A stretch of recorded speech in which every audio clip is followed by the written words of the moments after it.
ಎಲ್ಲ ಒಂದು ತುಂಬ ಒಳ್ಳೆಯದಾಗುತ್ತೆ. ಮಕರ ರಾಶಿಗೆ ಒಳ್ಳೆಯದಾಗುತ್ತೆ ಅಂತಿದ್ರೆ ತುಂಬ ಕಷ್ಟ ಆಗುತ್ತೆ. ಮಕರ ರಾಶಿಯವರಿಗೆ ಸಿಕ್ಕಾಪಟ್ಟೆ ತೊಂದರೆಗಳಿದ್ದಾವೆ. ಯಾಕಂದರೆ ಗುರು ಕೆಟ್ಟು ಕೆರೆ ಹಿಡ್ದಿದ್ದಾನೆ, ಅದು ತುಂಬ ದೊಡ್ಡ ತಲೆನೋವು. ಕೇತು ಅಂತೂ ನಿಮ್ಮನ್ನು ಹಾಳು ಮಾಡ್ತಾವನೆ. ಈ ವಾರ ಅಂತೂ ಮಕರ ರಾಶಿಯವರಿಗೆ ಹೇಗೆ ಅಂದರೆ ತುಂಬ ತೊಂದರೆಯನ್ನು ಕೊಡ್ತಾನೆ. ಕೇತು ಕೆಟ್ಟಿದ್ದಾನೆ, ರಾಹು ಇನ್ನೂ ಕೆಟ್ಟಿದ್ದಾನೆ, ರಾಹು ತುಂಬ ಕೆಟ್ಟಿದ್ದಾನೆ. ಚಂದ್ರ ಮತ್ತು ಚಂದ್ರನೂ ಶನಿನೂ ತುಂಬ ಪವರ್ಫುಲ್ ಆಗಿದ್ದಾರೆ. ಚಂದ್ರ ಮತ್ತು ಶನಿ ತುಂಬ ಸ್ಟ್ರಾಂಗ್ ಆಗಿದ್ದಾರೆ. ಆದರೆ ನೀವು ತುಂಬ ಕೆಟ್ಟೋಗ್ತೀರಾ. ಈ ವಾರ ಸೂರ್ಯಗ್ರಹ ಅಷ್ಟಮಾಧಿಪತಿ ವ್ಯಯಸ್ಥಾನಕ್ಕಿದ್ದಾನೆ. ಶುಕ್ರ ಕೆಡಬಾರ್ದು, ತಾಯಿಗೆ ತೊಂದರೆ, ಕೆಲಸದಲ್ಲಿ ತೊಂದರೆ, ಅವಮರ್ಯಾದೆ. ಕುಜಗ್ರಹ ನಿಮಗೆ ದಶಮಾಧಿಪತಿ ವ್ಯಯಸ್ಥಾನಕ್ಕೆ ಬಂದಾನೆ. ಈ ಪ್ರಪಂಚದಲ್ಲಿ ಮಕರ ರಾಶಿಯವರು ಈ ವಾರ ನೀವು 7 ಜನ್ಮಕ್ಕೆ ಆಗುವಷ್ಟು ಪ್ರಾಬ್ಲಮ್ ಅನುಭವಿಸ್ತೀರ. ಈ ವಾರ ನೀವು ಹುಷಾರಾಗಿಲ್ಲ ಅಂದರೆ ಮಾತಿನ ಮೇಲೆ, ವ್ಯವಹಾರದ ಮೇಲೆ, ಕಂಡರ ಸುದ್ದಿ ನಿಮ್ಗೆ ಯಾಕೆ, ಕಂಡವ್ರ ಬಗ್ಗೆ ಯಾಕೆ, ಕಂಡವ್ರ ಬಗ್ಗೆ ಬೆಳ್ಳಿ ಎಣ್ಸೋಕ್ಕೆ ಹೋದರೆ, ಕಂಡವ್ರನ್ನ ಉದ್ಧಾರ ಮಾಡೋಕ್ಕೆ ಹೋದರೆ, ಕಂಡವ್ರನ್ನ ಬೆಳೆಸೋಕ್ಕೆ ಹೋದರೆ ನಿಮಗೆ ಬರುತ್ತೆ ಆಪತ್ತು, ನಿಮಗೆ ಬರುತ್ತೆ ತೊಂದರೆ. ನಿಮಗೆ ಸಾಕಷ್ಟು ಕಷ್ಟಗಳಿಗೆ ಸಿಗಾಕ್ತೀರ. ಇಂಥ ಕಷ್ಟದಿಂದ ನೀವು ಪಾರಾಗಿ ತುಂಬ ಒಳ್ಳೆಯದಾಗುತ್ತೆ. ಕಷ್ಟದಲ್ಲಿ ನೀವು ಸಿಗಾಕ್ತೀರ. ಸಾಕಷ್ಟು ಪ್ರಾಬ್ಲಮ್, ಕಷ್ಟಗಳು, ದುಃಖಗಳು ಇವೆಲ್ಲವೂ ಕೂಡ ಮಕರ ರಾಶಿಗೆ ಸಮಸ್ಯೆ ಮೇಲೆ ಸಮಸ್ಯೆ ಬರುತ್ತೆ. ಅದ್ಭುತವಾದಂಥ ಕಷ್ಟಗಳು ಬರ್ತವೆ, ಅದ್ಭುತವಾದ ದುಃಖಗಳು ಬರ್ತವೆ, ಅದ್ಭುತವಾದಂಥ ನರಕಗಳನ್ನು ಅನುಭವಿಸ್ತೀರ, ಅದ್ಭುತವಾದಂಥ ನೋವನ್ನು ಅನುಭವಿಸ್ತೀರ. ನಿಮ್ಮನ್ನು ನೀವು ಕಾಪಾಡ್ಕೊಂಡಿಲ್ಲ ಅಂದರೆ ಯಾರೂ ಕಾಪಾಡಲ್ಲ. ನಿಮ್ಮ ಜೊತೆ ಅಣ್ಣ, ತಮ್ಮ, ಫ್ರೆಂಡ್ಸ್ ಯಾರೆಲ್ಲ ಇದ್ದೀರೋ ಅವ್ರಿಗೆ ತುಂಬ ನೋವನ್ನು ಅನುಭವಿಸ್ತೀರ, ತುಂಬ ನೋವನ್ನು ಅನುಭವಿಸ್ತೀರ. ತುಂಬ ಒಳ್ಳೆಯದಾಗಲಿ. ನಿಮ್ಮ ಜೋಪಾನದಾಗಿರಿ. ಅತಿ ಹೆಚ್ಚು ಯಾವಾಗಲೂ ಭಗವಂತನ ನೆನೀರಿ. ಈ ವಾರ ಎಷ್ಟು ನೆನೀತೀರೋ ಅಷ್ಟು ಒಳ್ಳೆಯದು ಮಕರ ರಾಶಿಗೆ. ಮಕರ ರಾಶಿಯವ್ರಿಗೆ ಈ ವಾರ ಆದಮೇಲೆ ನನಗೆ ಹೇಳ್ತೀರ ಮುಂದಿನ ವಾರ ಏನು ಸರ್ ಗುರೂಜಿ ಹೇಳಿದ್ರು ಆರ್ಯವರ್ಧನ್ ಸರ್ ಹಾಗೇ ನಮ್ಮ ಲೈಫಲ್ಲಿ ನಡೀತು ಅಂತ ಹೇಳ್ತೀರ. ಮಕರ ರಾಶಿಗೆ ಅಂಥ ಕಷ್ಟಗಳಿಂದ ನೀವು ಪಾರಾಗಬೇಕಂದ್ರೆ ನಿಮ್ಮ ತಾಕತ್ತು, ನಿಮ್ಮ ವೀಕ್ನೆಸ್ಸು,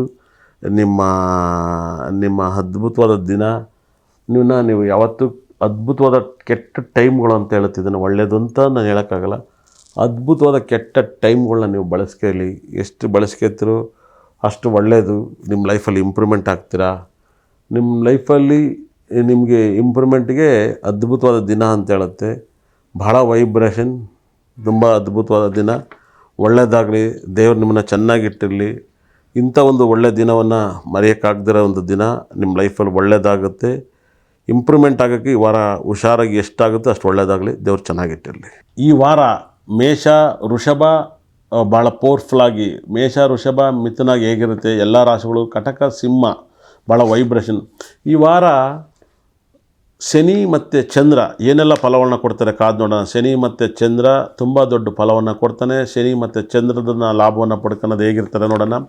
ಈ ವಾರ ಯಾವೆಲ್ಲ ರಾಶಿಗೆ ನಿಮಗೆ ಗುರು ಏನು ಲಾಭ ಕೊಡ್ತಾನೆ, ಕೇತು ಏನು ಲಾಭ ಕೊಡ್ತಾನೆ, ಬುಧ ಗ್ರಹ ಏನು ಲಾಭ ಕೊಡ್ತಾನೆ, ಸೂರ್ಯ ಗ್ರಹ ಏನು ಲಾಭ ಕೊಡ್ತಾನೆ, ಶುಕ್ರ ಗ್ರಹನೂ ಕೂಡ ವಿಪರೀತ ರಾಜಯೋಗವನ್ನು ಕೊಡ್ತಾನೆ, ಕುಜಗ್ರಹನೂ ಕೂಡ ತುಂಬ ರಾಜಯೋಗನ ಕೊಡ್ತಾನೆ. ಈ ವಾರದಲ್ಲಿ ಒಬ್ಬೊಬ್ಬ ಒಂದೊಂದು ಗ್ರಹನೂ ಕೂಡ ಕೊಡ್ತಾರೆ. ಯಾಕಂದರೆ ಈ ವಾರದಲ್ಲಿ ಎಲ್ಲ ಗ್ರಹಗಳು ಬಲವಾಗಿದ್ದಾವೆ. ಈ ಬಲವಾದ ಗ್ರಹಗಳನ್ನ, ಬಲವಾದ ದೇವ್ರನ್ನ ಆರಾಧಿಸಿ 9 ನಾವುಗಳನ್ನು ಅತಿ ಹೆಚ್ಚು ಪ್ರಾರ್ಥನೆ ಮಾಡಿದಾಗ ನಿಮಗೆ ಅಷ್ಟ ಐಶ್ವರ್ಯನ ಕೊಡ್ತಾನೆ. ಬಲವಾದ ಗ್ರಹಗಳು ಯಾವಾಗಲೂ ಕೂಡ ನಂಬರ್ ಅಂದರೆ ನಾನು ಅಂದರೆ ನಂಬರ್ಸ್ ಹೇಳ್ತೀನಿ ಅಂತ ಆಗುತ್ತೆ ಅಂತ ಹೇಳ್ತೀನಿ. ಅಭಿಮಾನಿ ದೇವ್ರಿಗೆ ಗೊತ್ತು ಅಂತ ಹೇಳ್ತಿರ್ತೀನಿ. 100% ಈ ವಾರದಲ್ಲಿ ವಿಗ್ರಹವನ್ನು ಅತಿ ಹೆಚ್ಚು ಪೂಜಿಸಿದಾಗ, ನಿಮ್ಮ ಮನೆಯಲ್ಲಿರುವಂಥ ವಿಗ್ರಹನ ಪೂಜಿಸಿದಾಗ ನಿಮಗೆ ಎಲ್ಲ ರೀತಿಯಲ್ಲೂ ದುಃಖಗಳನ್ನು ನಿವೃತ್ತಿ ಮಾಡ್ಕೋಬೋದು.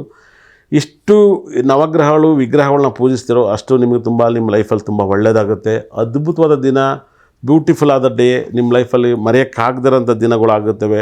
ನಿಮ್ಮ ಲೈಫಲ್ಲಿ ಈ ವಾರದಲ್ಲಿ ಅಷ್ಟು ಐಶ್ವರ್ಯನೂ ಕೂಡ ಕೊಡ್ತಾನೆ. ನಿಮ್ಮ ಲೈಫಲ್ಲಿ ಇಂಪ್ರೂವ್ಮೆಂಟ್ ಮೇಲೆ ಇಂಪ್ರೂವ್ಮೆಂಟ್ ಕಾಣ್ತೀರಾ. ತುಂಬ ದೊಡ್ಡ ಎಲ್ಲ ರಾಶಿಗಳು ಕೂಡ ಈ ವಾರ ತುಂಬ ಚೆನ್ನಾಗಿದೆ. ಈ ಚೆನ್ನಾಗಿರೋದನ್ನ ಅತಿ ಹೆಚ್ಚು ಬಳಸ್ಕೊಳ್ಳಿ. ಇಂಪ್ರೂವ್ಮೆಂಟ್ ಮೇಲೆ ಇಂಪ್ರೂವ್ಮೆಂಟ್ ಆಗ್ತೀರಾ. ನಿಮ್ಮ ಲೈಫಲ್ಲಿ ಅಷ್ಟು ಐಶ್ವರ್ಯನೂ ಕೂಡ ಈ ಗ್ರಹಗಳು ಕೊಡೋದ್ರಿಂದ ತುಂಬ ಪಾಸಿಟಿವ್ ಆಗುತ್ತೆ. ಅದ್ಭುತವಾದ ದಿನ. ಈ ಪಾಸಿಟಿವ್ಗೆ ಊಹೆ ಕೂಡ ಮಾಡೋಕ್ಕಾಗಲ್ಲ. ಏನು ಹೇಳಿ, ಅಂಥ ಒಂದು ಒಳ್ಳೆಯ ಯೋಗ, ಅಂಥ ಒಂದು ಸಕ್ಸಸ್ಸು, ಅಂಥ ಒಂದು ದಿನ ನಿಮ್ಮ ಲೈಫಲ್ಲಿದೆ. ಈ ಒಂದು ಲೈಫನ್ನು ನೀವು ಯಾವಾಗಲೂ ಕೂಡ ಈ ವಾರದಲ್ಲಿ ನೀವು ಎಷ್ಟು ವಿಗ್ರಹನ ಪೂಜೆ ಮಾಡ್ತಿರೋ, ಎಷ್ಟು ಪ್ರಾರ್ಥನೆ ಮಾಡ್ತಿರೋ, ಅಷ್ಟು ಫಲಗಳು ಕೂಡ ನವಗ್ರಹಗಳು ಕೊಡ್ತವೆ. ನವಗ್ರಹಗಳನ್ನ ಅತಿ ಹೆಚ್ಚು ಆರಾಧಿಸಿದಾಗ ನೀವು ಅತಿ ಹೆಚ್ಚು ಪುಣ್ಯವನ್ನು ಬರ್ತವೆ.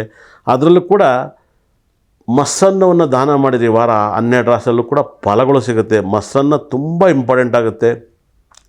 ಅದರಲ್ಲೂ ಕೂಡ ಭಾಳ ವಿಶೇಷವಾದ ದಿನ ಅಂದರೆ ಬುಧ ಸಪ್ರೇಟಾಗಿದ್ದಾನೆ, ಅದು ಬುದ್ಧಿವಂತರಾಗ್ತಾರೆ. ನೀವು ಯಾವಾಗಲೂ ಕೂಡ ಬುಧ ಗ್ರಹನ ಪ್ರಾರ್ಥನೆ ಮಾಡೋದು, ಉತ್ತರಾಣಿ ಕಡ್ಡಿನ ಆರಾಧನೆ ಮಾಡೋದು, ಮತ್ತು ಗ್ರೀನ್ ಅತಿ ಹೆಚ್ಚು ಈ ವಾರ ಬಳಸಿದಷ್ಟು ನಿಮ್ಮ ಪಾಸಿಟಿವ್ ಮೇಲೆ ಪಾಸಿಟಿವ್ ಬರುತ್ತೆ, ತುಂಬ ಇಂಪ್ರೂವ್ಮೆಂಟ್ ಆಗ್ತೀರ. ಗ್ರೀನನ್ನು ಅತಿ ಹೆಚ್ಚು ಯೂಸ್ ಮಾಡಿ.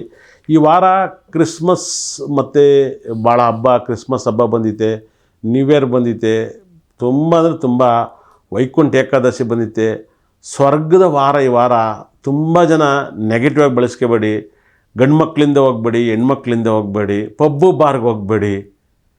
ದೇವರಿಗೆ ಪ್ರಾರ್ಥನೆ ಮಾಡಿ, ತುಂಬ ಒಳ್ಳೆಯದಾಗುತ್ತೆ. ಯೇಸು ಪೂಜೆ ಮಾಡಿ, ವಿಷ್ಣು ಪೂಜೆ ಮಾಡಿ, ಒಳ್ಳೆಯದಾಗಲಿ.